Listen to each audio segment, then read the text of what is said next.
Hello everyone, welcome to next lecture of solution of OD GATE 2024 exam. तो पिछले lecture में हमने दो क्वेश्चन डिस्कस किए थे 2024 वाले पेपर से OD के। इस वाले लेक्चर में हम आगे वाले तीनों क्वेश्चंस को डिस्कस करेंगे।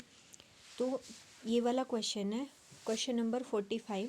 इस वाले क्वेश्चन में हमें एक क्या बोला गया है कि एक कोई भी 2x2 की नॉन डायगोनलाइजेबल रियल मैट्रिक्स है with real eigen values lambda and we be an eigen vector of A corresponding to that eigen value lambda which of the following is the general solution of this system of the first order ODE. हमें ये बताना है कि इन options में से कौन सा एक सॉल्यूशन है। ठीक है, तो जो सिस्टम ऑफ ओडी होता है हमें उसको किस तरीके से लिखते हैं, कुछ ऐसे जो सिस्टम ऑफ ओडी है ऐसे होता है जैसे कि y dash is equal to a into y plus some g, ऐसे जी ऑफ एक्स मान लो। वाई डैश के अंदर वाई डैश क्या होता है, कॉलम मैट्रिक्स होती है। जैसे अगर 2x2 के लिए बात करें तो y1 dash y2 dash is equal to a, कोई 2x2 की मैट्रिक्स है, y के अंदर क्या आएंगे y1 y2 ऐसे कॉलम वेक्टर के अंदर ऐसे आएंगे। और अगर g यहाँ पर 0 हो जाता है तो उस केस में हम इसको होमोजीनियस सिस्टम बोल देते हैं। इस तरीके से होता है। तो ये हमें 2x2 का सिस्टम दे रखा है, ये एक 2x2 की मैट्रिक्स दे रखी है। यही बोला गया है कि लेकिन साथ में क्या कंडीशन है कि ए 2x2 की नॉन डायगोनलाइजेबल रियल मैट्रिक्स है जिसकी एंट्रीज क्या है, रियल एंट्रीज है और आइगन वैल्यू लेमडा। देखो with a real eigen value lambda, इसका मतलब अब देखो 2x2 की मैट्रिक्स है तो उसकी दो आइगन वैल्यूज होती हैं, जितने ऑर्डर के होते हैं उतनी ही आइगन वैल्यूज होती हैं। एक रियल आइगन वैल्यू लेमडा है, दैट मीन्स दोनों की दोनों आइगन वैल्यूज क्या है, बराबर है। लेमडा मान लो एक की वैल्यू कुछ लेमडा 1 है, दूसरी जो लेमडा 2 है वो दोनों क्या है, बराबर हैं, एक ही आइगन वैल्यू है और रियल आइगन वैल्यू है।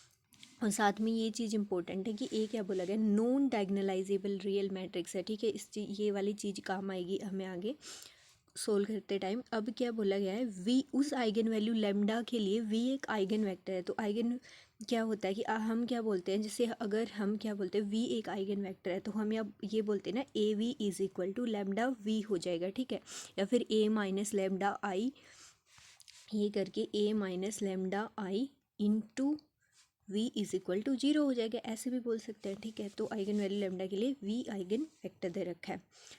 तो हमें ये बताना है कि इनमें से कौन सा ये जो सिस्टम बना है ना y dash is equal to A y, ठीक है, होमोजीनियस सिस्टम दे रखा है। तो ये वाई डैश क्या है, कोई कॉलम मैट्रिक्स है जिसमें यहाँ पर कुछ y1 डैश y2 डैश आएंगे। तो हमें is equal to A 2x2 की मैट्रिक्स है और y के अंदर इधर आएंगे y1 और y2।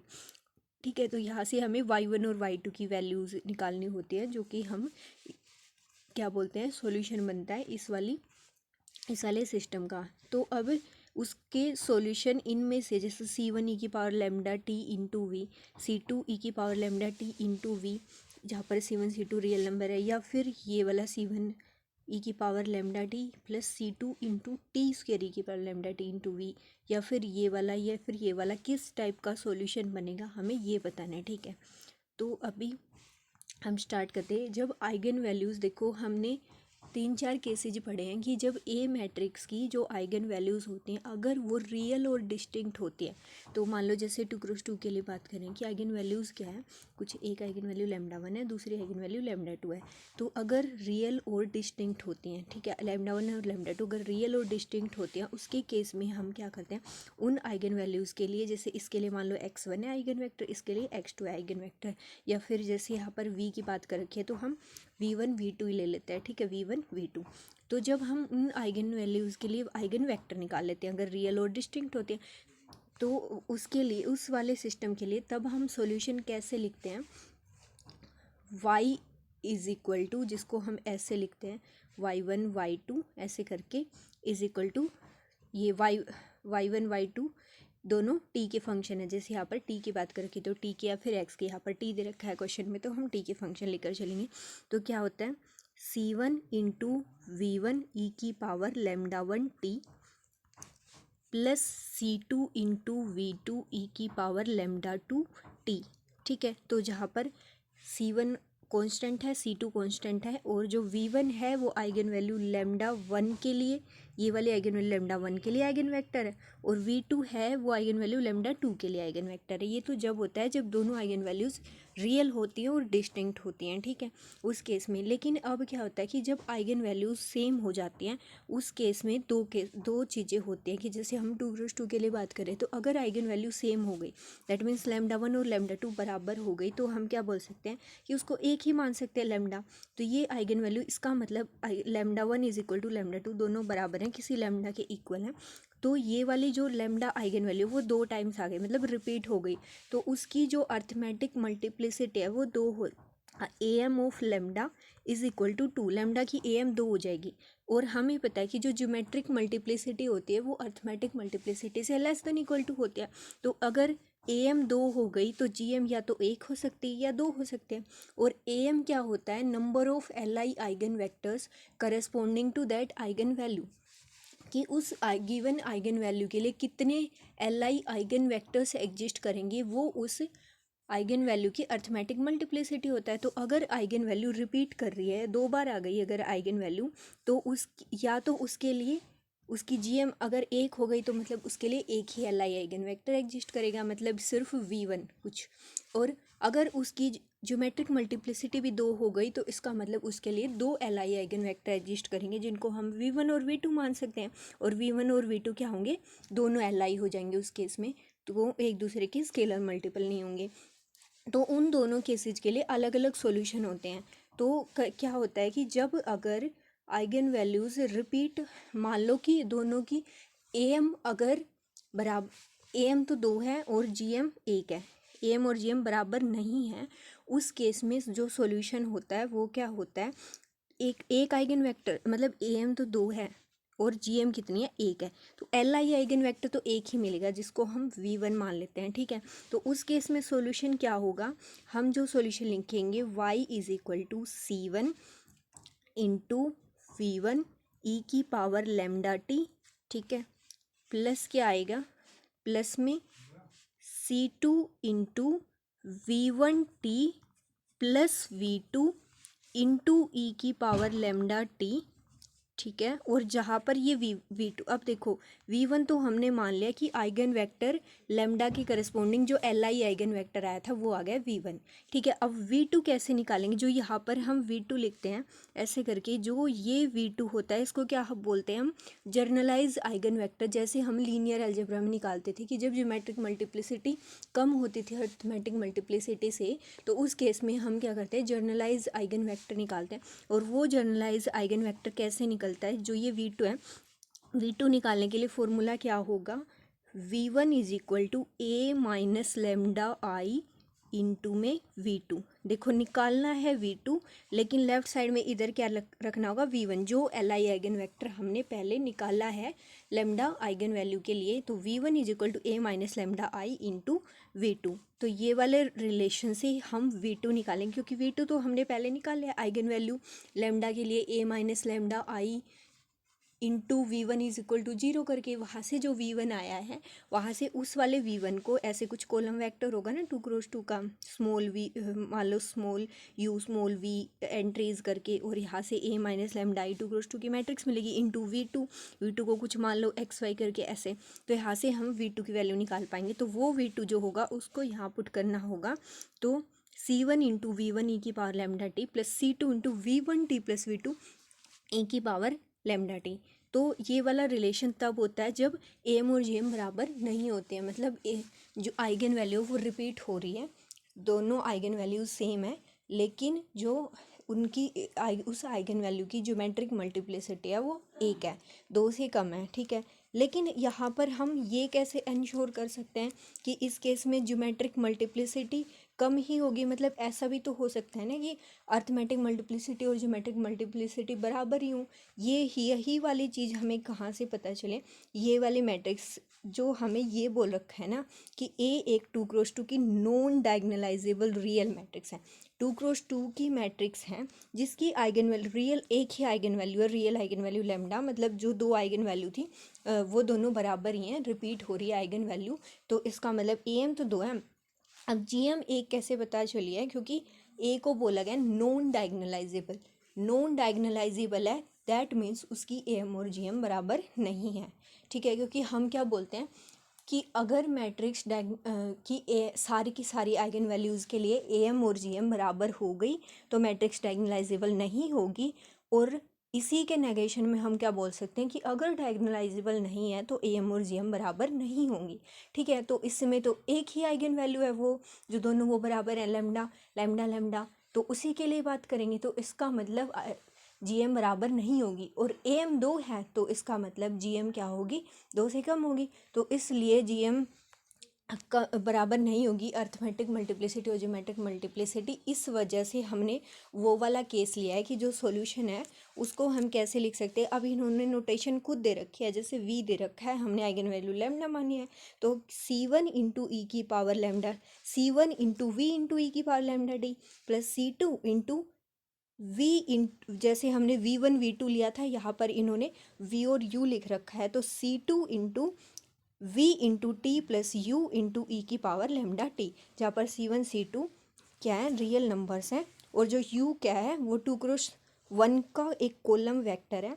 जो इस तरीके से निकाला गया है। जैसे मैंने जो V2 लिखा था उसी को यहाँ पर हमने V1 V2 लिखा था, यहाँ पर U और V लिख रखा है, वही चीज़ है A minus lambda I into U is equal to v, जो कि जर्नलाइज आइगन वेक्टर है, जो हमने A minus lambda I into V2 is equal to V1 लिखा था, वहाँ से V2 निकाला तो वही V2 बोल सकते हैं या फिर U बोल सकते हैं। तो वही ये वाला U क्या है, वही जर्नलाइज आइगन वेक्टर है, ठीक है। तो यहाँ पर ये C वाला ऑप्शन सही हो जाएगा।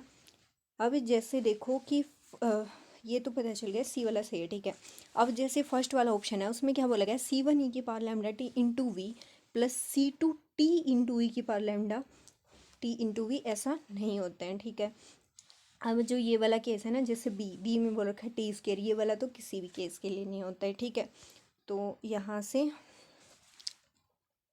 इस जो डी वाला है, डी वाले में वी प्लस यू करके लिख रखा है, ऐसे भी नहीं होता है। तो अब जैसे ये तो हमने बात कर ली कि ए एम और जी एम जब बराबर नहीं होते, लेकिन अगर ए एम और जी एम बराबर होती हैं उस केस में क्या होता है, मतलब अगर यहाँ पर नॉन डायगोनलाइजेबिलिटी और ये वाला केस नहीं होता, मतलब ये बोला होता है कि दोनों जो आइगन वैल्यू है वो रिपीट तो हो रही है, पर वो वाली जो मैट्रिक्स है ना वो डायगोनलाइजेबल अगर होती तो उस केस में क्या होता, उस केस में हमारा सॉल्यूशन जो होता वो बनता C1 V1 C1, या फिर V लिख रखा है यहाँ पर तो V लिख लो, C1 V ई C1 V प्लस, तो दो देखो हाँ डायगोनलाइजेबल होती, फिर उस केस में तो क्या होता, दो आइगन वेक्टर एग्जिस्ट करते हैं ना, V1 और V2, दो LI, क्योंकि AM GM बराबर होती, AM 2 है तो GM भी 2 होती, मतलब दो LI आइगन वेक्टर होते V1 और V2। तो उस केस में क्या होता, C1 V1 plus C2 V2 ई की पावर लैम्डा टी, ये वाला सॉल्यूशन हो जाता उस केस में, ठीक है। तो इसलिए इस वाले में ये वाली चीज़ इंपॉर्टेंट थी कि डायगोनलाइजेबल नहीं है।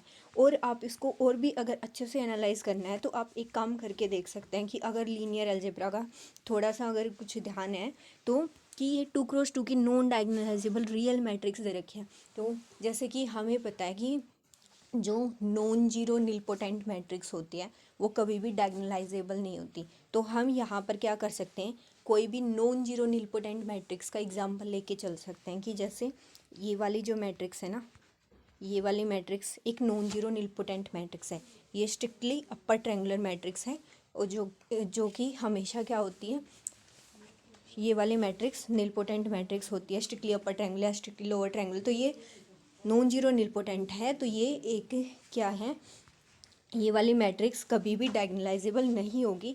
वैसे भी आप देख सकते हो कि ये वाली जो इसकी जो आइगन वैल्यूज़ है ना, दोनों 0 0 हैं, आइगन वैल्यू रिपीट हो रही है, लैम्डा इक्वल टू 0 की अर्थमेटिक मल्टीप्लिसिटी 2 है पर ज्योमेट्रिक मल्टीप्लिसिटी 1 है। तो इस केस में ये वाली मैट्रिक्स का एग्जाम्पल लेके आप सिस्टम बना कर देख सकते हैं। मतलब हमें क्या करना पड़ेगा, सिस्टम हमारा ऐसा बनेगा dy/dt इज इक्वल टू, यहाँ से बनेगा y, और यहाँ से dy1/dt is equal to y2 आएगा यहाँ पर, क्योंकि अगर हमने y1 और y2 वेरिएबल लिए हैं तो dy1/dt is equal to y2 और dy2/dt इज इक्वल टू 0। ये वाला सिस्टम करके फिर आप सोल्व करके देख सकते हो, तो तब भी हमारा ये वाला वेरीफाई हो जाएगा आराम से। तो इसका ऑप्शन नंबर ये वाला कौन सा, सी वाला सही था, ठीक है। तो अब इसके बाद है क्वेश्चन नंबर 53, ठीक है। क्वेश्चन नंबर 53 में क्या बोला गया है, हमें देखना which of the following is are eigen values of the SLP. जो ये वाली एसएलपी दे रखी है, स्टर्म लिवोली प्रॉब्लम दे रखी है, इस वाली स्टर्म लिवोली प्रॉब्लम के लिए हमें बताना है कि कौन सी आइगन वैल्यूज़ होगी, लैम्डा की किस वैल्यू। अब आइगन वैल्यू क्या होती है, जैसे जो भी एसएलपी होती हैं, एसएलपी के लिए ऐसे y double dash plus lambda y is equal to 0, इस टाइप की जो इक्वेशन है वो क्या होती है, इसको हम एसएलपी बोलते हैं। साथ में क्या होती है, बाउंड्री कंडीशन गिवन होती है हमें ऐसे।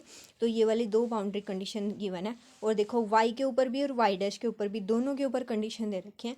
उस टाइप की इक्वेशन एसएलपी को हम क्या बोलते हैं, मिक्स्ड बाउंड्री कंडीशंस बोलते हैं। क्योंकि जब हमें क्या दे रखी हो, वाई के ऊपर भी और वाई डैश के ऊपर भी, दोनों पे कंडीशन दे रखी हो, तो ये मिक्स्ड बाउंड्री कंडीशन होती है।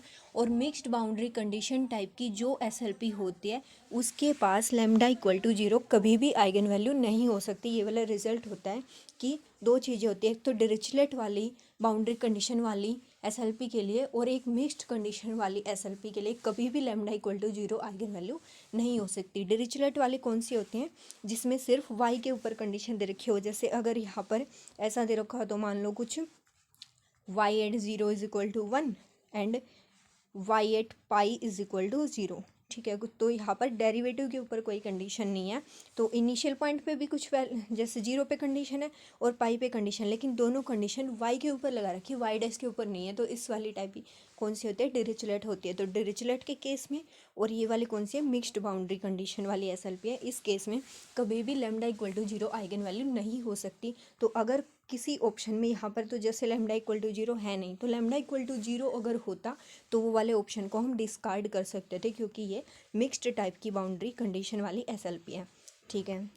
तो अब जैसे हम क्या करते हैं, तीन केसेस लेते थे, एक तो लैम्डा को 0 लेके, और एक lambda is equal to mu square, जहाँ पर म्यू नॉन जीरो तो म्यू स्केयर ग्रेटर देन 0 होगा। और एक क्या लेते थे, lambda equal to minus of mu square करके। तो यहाँ पर अब देखो, अब हमें इनमें से दोनों में से एक लैम्डा इक्वल टू 0 को तो पहले ही कैंसिल कर दिया क्योंकि मिक्स्ड टाइप किया है।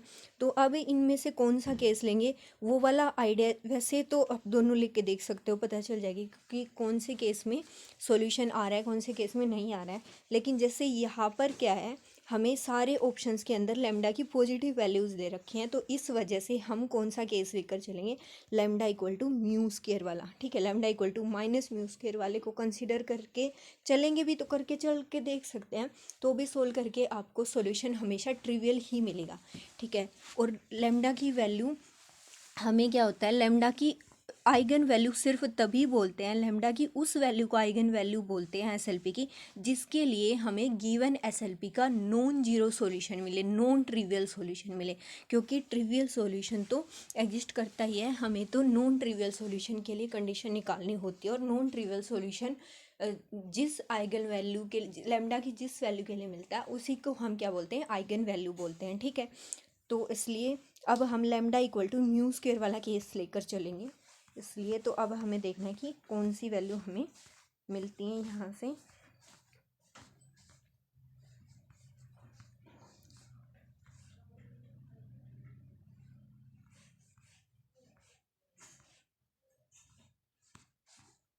देखो ये पीछे वाले का सॉल्यूशन है, जो यहाँ पर हमने AMGM की बात कर रखी है, पीछे वाले में जो बोला था रिपीटेड नॉन रिपीटेड वाला, ठीक है। तो अब यहाँ से हमने lambda equal to mu square consider करके देन हम इसको सोल्व करेंगे। सारे के सारे ऑप्शन में लैम्डा ग्रेटर देन 0 ले रखा है, that so we shall consider lambda is equal to mu square and जहाँ पर म्यू नॉन जीरो है, तो ये वाला केस ही लेकर चलेंगे। तो जब लैम्डा को हम म्यू स्क्वायर कंसिडर करेंगे तो ये वाली इक्वेशन क्या बन जाएगी, y double dash plus mu square is equal to y बन जाएगी। तो जहाँ से हम जब ऑक्सिलरी इक्वेशन लिखेंगे तो y double dash plus mu square is equal to 0 आ जाएगी, जहाँ से डी की value plus minus D double dash plus mu square is equal to 0 आ जाएगी। तो डी की value plus minus iota mu आ जाएगी, जहाँ से जो इसका जो हम सॉल्यूशन लिखेंगे तो यहाँ से हमें क्या मिलेगा, y x is equal to, क्योंकि यहाँ पर हमें क्या मिल गए, इमेजनरी रूट्स मिल गए, तो y is equal to C1 cos mu x plus C2 sine mu x यहाँ से अब हमें कंडीशन निकालने, कंडीशन क्योंकि डेरिवेटिव पे भी दे रखे हैं तो इसलिए हमें वाई डैश भी निकालना पड़ेगा। तो वाई डैश की वैल्यू क्या आ जाएगी, इसका डेरिवेटिव हो जाएगा तो यहाँ से आ जाएगा minus mu into C1 sine mu x plus mu into sine mu x का म्यू इंटू C2 और कोस म्यू एक्स आ जाएगा। तो यहाँ से अब पहली बाउंड्री कंडीशन क्या दे रखी है, y0 is equal to y dash zero. तो y0 is equal to y dash zero करेंगे तो यहाँ पर y के अंदर जीरो पुट करेंगे तो C1 into cos zero plus C2 into sine zero, sine zero तो जीरो दे देगा। तो यहाँ से हमें सिर्फ C1 मिलेगा लेफ्ट साइड में, और राइट साइड में वाई डैश जीरो है, वाई डैश के अंदर जीरो पुट करेंगे इसके अंदर तो यहाँ से साइन जीरो से तो जीरो मिलेगा plus mu into C2 into cos zero से हमें 1 मिलेगा तो म्यू इंटू C2 आ जाएगा। तो राइट साइड में C2 आ जाएगा। तो यहाँ से हमें मिलेगा C1 माइनस के mu C2 is equal to 0। तो ये वाली इक्वेशन को इक्वेशन नंबर 4 दे दिया। आप सेकंड बाउंड्री कंडीशन का यूज करेंगे जो कि हमें क्या बताती है, y at pi is equal to y dash pi. तो यहाँ से हम क्या करेंगे, वाई की वैल्यू लेफ्ट साइड के लिए वाई की वैल्यू पाई के ऊपर निकालेंगे। वाई की वैल्यू पाई का मतलब है C1 cos mu pi plus C2 sine mu pi. तो ये लिख दिया C1 cos mu pi plus C2 sine mu pi, ठीक है। और सेकंड राइट साइड के लिए y dash pi, y dash pi तो यहाँ पर इसमें पाई पुट करेंगे तो माइनस म्यू1 साइन म्यू पाई प्लस म्यू2 कोस म्यू पाई। तो ये आ जाएगा माइनस म्यू1 sine minus mu C1 sine mu pi plus mu C2 कोस म्यू पाई। तो यहाँ से जब हम C1 C2 कॉमन निकाल कर इसको लेफ्ट साइड में ले जाएगा दोनों चीज़ों को, तो ये लिखेंगे तो कोस म्यू पाई प्लस म्यू, ये इधर से चला जाएगा प्लस हो जाएगा उस साइड जाकर mu sine mu pi into C1 common आ जाएगा, यहाँ से C1 भी आएगा साथ में, ठीक है। प्लस ये वाला है और ये वाला भी उधर जाएगा C2 वाला, तो C2 कॉमन आ जाएगा साइन म्यू पाई इधर से और ये वाला उधर जाके माइनस हो जाएगा तो minus mu cos mu pi is equal to 0। ये वाली क्वेश्चन नंबर 5 बन जाएगी। तो अब हमें तो यहाँ से C1 और C2 की वैल्यू निकालनी है, इक्वेशन नंबर 4 और 5। अब देखो ये इक्वेशन नंबर 4 और 5 है, इससे हमें C1 C2 की वैल्यू निकालनी है। तो ये वाला एक 2x2 का सिस्टम ऑफ इक्वेशन बन गया, होमोजीनियस सिस्टम ऑफ इक्वेशन, जिसके जहाँ पर C1 और C2 दो वेरिएबल हैं जिनके हमें वैल्यू निकालनी है। तो अगर ये 4 और 5 हैं, इनको हम अगर एक सिस्टम की फॉर्म में माने, सिस्टम ऑफ इक्वेशन, तो 2x2 की मैट्रिक्स के अकॉर्डिंग जो हमें क्या निकालना है। अब देखो अगर C1 और C2 दोनों जीरो बन गए, ठीक है, अगर C1 और C2 जीरो बन जाएंगे तो हमारा जो सॉल्यूशन है वो भी जीरो बन जाएगा, क्योंकि सॉल्यूशन ये है। और C1 C2 दोनों एक साथ जीरो नहीं हो सकते, दोनों एक साथ जीरो हो गए तो y इज इक्वल टू 0 मिल जाएगा यहाँ से, और y इक्वल टू 0 तो ट्रिवियल सॉल्यूशन है। तो उस केस में हमें आइगन वैल्यू नहीं मिल सकती, लेकिन हमें तो क्या निकालना है, आइगन वैल्यू के लिए कंडीशन निकालनी है। तो इसका मतलब हमें क्या निकालना पड़ेगा, ये वाले सिस्टम के लिए नॉन जीरो सॉल्यूशन निकालना पड़ेगा। C1 और C2 नॉन जीरो होने चाहिए, ठीक है। तो अब ये वाला जो सिस्टम है 2x2 का सिस्टम, उसके लिए नॉन जीरो सॉल्यूशन। और देखो गिवन क्वेश्चन में क्या बोला गया है, आइगन वैल्यू लेमडा निकालनी है, और लेमडा के जो आइगन वैल्यू है, आइगन वैल्यू के करस्पॉन्डिंग तक तो क्या होते हैं, इनफाइनाइट सॉल्यूशंस होते हैं, ठीक है। तो इनफाइनाइट सॉल्यूशन के लिए कौन सी कंडीशन हो जाएगी कि जब देखो जैसे यहाँ पर ये 2x2 की जो मैट्रिक्स बनेगी, ये वाले सिस्टम से 4 5 से जो सिस्टम मिलेगा, वहाँ से जब डिटर्मिनेंट ये वाले सिस्टम की जो मैट्रिक्स होगी उसका अगर डिटर्मिनेंट हमारे पास नॉन जीरो मिल गया, तो उस केस में तो ओनली जीरो सॉल्यूशन हो जाएगा कि C1 और C2 दोनों जीरो हो जाएंगे, क्योंकि जब डिटर्मिनेंट इक्वल टू जीरो हो जाता है तो यूनिक सॉल्यूशन होता है। और ये वाला हमें क्या मिला, होमोजीनियस सिस्टम है। तो इसके लिए जब डिटर्मिनेंट अगर नॉन जीरो हो गया, जो यहाँ से जो मैट्रिक्स ये वाली बनेगी ना, C1 और C2 के कोफिशिएंट से जो बनेगी 1 माइनस म्यू, और इधर से ये वाला C1 का कोफिशिएंट, ये वाला C2 का कोफिशिएंट यहाँ रख कर इसका जो डिटर्मिनेंट आएगा, अगर ये नॉन जीरो आ गया तो उस केस में तो ओनली जीरो सॉल्यूशन, क्योंकि होमोजीनियस सिस्टम में तो जीरो सॉल्यूशन तो होगा ही। तो इसलिए ये C1 और C2 की वैल्यू जीरो ही मिल जाएंगी। C1 C2 अगर जीरो मिल गए तो हमारा सॉल्यूशन जीरो मिल जाएगा y, और y तो जीरो लेना नहीं है आइगन वैल्यू निकालने के लिए। तो इसलिए ये वाला जो डिटर्मिनेंट है वो जीरो होना चाहिए, सिर्फ तभी हमें क्या मिलेगा, नॉन ट्रिवियल सॉल्यूशन मिलेगा, ठीक है। तो इसलिए हम क्या करेंगे, यहाँ से इन 4 और 5 वाले जो मैट्रिक्स बनी है सिस्टम वाले से, तो यहाँ से जो डिटर्मिनेंट मिलेगा वो जीरो के इक्वेट कराएंगे, वहाँ से म्यू के ऊपर कंडीशन मिलेगी। तो जैसे यहाँ पर C1 का कोफिशिएंट 1 है, C2 का कोफिशिएंट माइनस में है, यहाँ पर ये C1 का कोफिशिएंट ये वाला है और यहाँ पर C2 का कोफिशिएंट ये वाला है। तो यहाँ से हमने इसको पुट करके डिटरमिनेंट निकाला। अब जो डिटरमिनेंट निकाला तो यहाँ से डिटरमिनेंट निकालने के बाद ये वाली टर्म तो कैंसिल हो निकालते समय ये वाली कैंसिल हो जाएगी। 1 + μ² into sine mu is equal to 0। तो यहाँ से हमें क्या मिला, 1 + μ² तो हमेशा ग्रेटर देन इक्वल टू 1 आएगा, इनफैक्ट स्ट्रिक्टली ग्रेटर देन 1 आ गया क्योंकि म्यू की वैल्यू 0 भी नहीं है। तो यहाँ से साइन म्यू इक्वल टू 0 होगा, साइन म्यू इक्वल टू 0 होगा तो म्यू इक्वल टू n पाई होगा, जहाँ पर n एक इंटीजर है। अब तो यहाँ से पाई कैंसिल होकर म्यू की वैल्यू क्या आ जाएगी, n आ जाएगी। अब लेमडा हमने क्या लिया था, μ², तो इसका मतलब लेमडा की वैल्यू क्या हो जाएगी, म्यू का स्क्वायर यानी कि n का स्क्वायर, जहाँ पर n एक इंटीजर है। यानी कि हमें क्या मिल गया, लेमडा हमेशा परफेक्ट स्क्वायर मिलेगा। तो जो आइगन वैल्यू हमारी होगी और जहाँ पर n इंटीजर है, पर n की वैल्यू हम 0 नहीं लेंगे, याद रखना है, क्योंकि जब अगर हमने यहाँ से n को 0 ले लिया तो यहाँ पर n² बन के लेमडा क्या हो जाएगा, 0 हो जाएगा। पर क्योंकि given boundary condition mixed boundary condition है तो lambda equal to 0 eigen value नहीं हो सकती। तो हमें याद रखना है यहाँ पर n इंटीजर तो है, पर यहाँ पर या फिर इसकी जगह पर आप एक काम कर सकते हैं कि जैसे यहाँ पर जब स्क्वायर है ऊपर तो हमेशा पॉजिटिव ही मिलेगी, यहाँ पर n को n belong to natural number भी लिख सकते हैं ताकि हमें 0 वाली कन्फ्यूजन ना हो। ठीक है, तो यहाँ से जब हम n की वैल्यू पुट करते जाएंगे, n को 1 2 3 या फिर -1 -2 -3 ऐसे पुट करेंगे तो यहाँ से हमें क्या मिलेगा, 1 का स्क्वायर, 2 का स्क्वायर, 3 का स्क्वायर एंड सो ऑन। तो हमें ऐसे ऐसे परफेक्ट स्क्वायर वाले नंबर मिलते जाएंगे। तो आइगन वैल्यूज़ ये इस तरीके से हो सकती है हमारी n² टाइप की। तो अब जो गिवन ऑप्शंस है उनमें से इनमें से जो उनसे भी ऑप्शन दे रखे हो वो वाले आंसर हमारे सही हो जाएंगे। तो इसलिए ये बोला कि लेमडा, ये वाला तो ये बोला मिक्स्ड बाउंड्री कंडीशन, तो लेमडा 0 नहीं हो सकती। ऑप्शन नंबर ए में बोला है लेमडा इक्वल टू 1, इसलिए ए सही हो जाएगा। ऑप्शन नंबर बी में बोला है, डी में बोला है लेमडा इज इक्वल टू 4, तो इसलिए लेमडा इज इक्वल टू 4 वाला भी सही हो जाएगा। देखो ये वाले जो यहाँ पर लिखे lambda is equal to 1, lambda is equal to 4, lambda equal to 2 नहीं हो सकती क्योंकि 2 तो परफेक्ट स्क्वायर नहीं है, लेमडा इक्वल टू 3 नहीं हो सकती, 3 भी परफेक्ट स्क्वायर नहीं है। ठीक है, तो यहाँ से इसका ए और डी सही हो जाएगा। ये वाला अच्छा क्वेश्चन था ये वाला। अब इसके बाद है ये वाला क्वेश्चन, ये वाला भी अच्छा है। ये बाउंड्री वैल्यू प्रॉब्लम से है, पर इसमें साथ में क्या दे रखा है, CR इक्वेशन टाइप की ओडी दे रखी है। देखो ये वाले टाइप की जो ओडी है, x², जितने ऑर्डर का डेरिवेटिव है उसके साथ x की उतनी ही पावर की अगर मल्टीप्लाई होती है, जैसे यहाँ पर सेकंड ऑर्डर वाली डेरिवेटिव वाली टर्म है साथ में, जैसे अगर ऐसे होता है ना nth डेरिवेटिव है तो x की पावर n की मल्टीप्लाई होती है, प्लस में यहाँ पर कुछ p, जैसे यहाँ पर कुछ p0 आ गया, साथ में यहाँ पर कुछ p1 आ गया, और यहाँ पर x की पावर n-1 और y का n-1th ऑर्डर का डेरिवेटिव, ऐसे चलती है जो इक्वेशन। तो उस टाइप की इक्वेशन को हम क्या बोलते हैं, CR इक्वेशन बोलते हैं OD में। तो यहाँ पर ये वाली जो इक्वेशन है वो सेकंड ऑर्डर की CR इक्वेशन है वेरिएबल कोफिशिएंट्स के साथ। तो यहाँ पर जैसे 1 ऑर्डर का डेरिवेटिव और x की पावर 1 ही है, जैसे यहाँ पर 0 ऑर्डर का डेरिवेटिव है तो यहाँ पर x की पावर भी 0 ही है। ठीक है, तो ये वाली CR इक्वेशन है। तो सबसे पहले तो जब हम इसको सोल्व करेंगे तो y निकालने के लिए हमें वो CR इक्वेशन वाले मेथड का यूज करना पड़ेगा।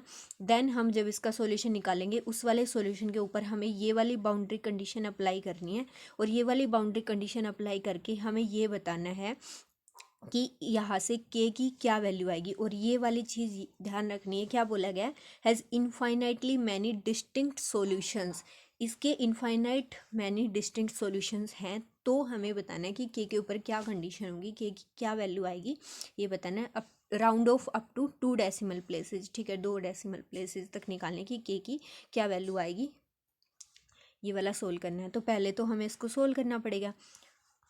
ठीक है, तो ये वाला अभी यहाँ पर किया है आगे।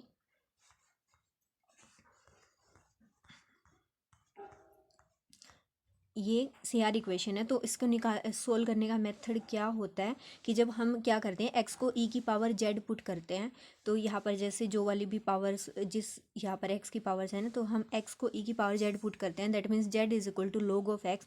तो यहाँ से ऑक्सिलरी इक्वेशन क्या बन जाएगी, यहाँ से बनेगा d1 इंटू d1 - 1 माइनस के 2 इंटू d1 प्लस के 2 into y is equal to 0। ठीक है, तो यहाँ से हमें ये वाली ऑक्सिलरी इक्वेशन मिल गई, that means d1² - 3d1 + 2 is equal to 0। तो यहाँ से हमें सोल्व करके d1 की वैल्यू 1 और 2 मिल गई। ठीक है, लेकिन हमें ये यहाँ से हमें सॉल्यूशन z की फॉर्म में मिलेगा, क्योंकि हमने x को e की पावर z पुट कर दिया है। तो यहाँ से ये वाली इक्वेशन का solution y in form of z क्या मिलेगा, जैसे जब ये वाला क्या हो गए, रियल रूट्स मिल गए और डिस्टिंक्ट हैं, तो c1 इंटू ई की पावर क्या होता है, अगर अल्फ़ा और बीटा वैल्यू होते हैं तो C1 इंटू ई की power alpha z plus C2 into e की पावर बीटा जेड होता है। तो यहाँ से क्या मिलेगा, C1 इंटू ई की power z plus C2 into e की पावर 2 जेड। लेकिन हमें तो कंडीशन x के ऊपर दे रखी है, तो हमें इसको x में चेंज करना है। तो ई की पावर जेड का तो हमने x को पुट किया था, तो ई की पावर जेड की जगह पर x आ जाएगा।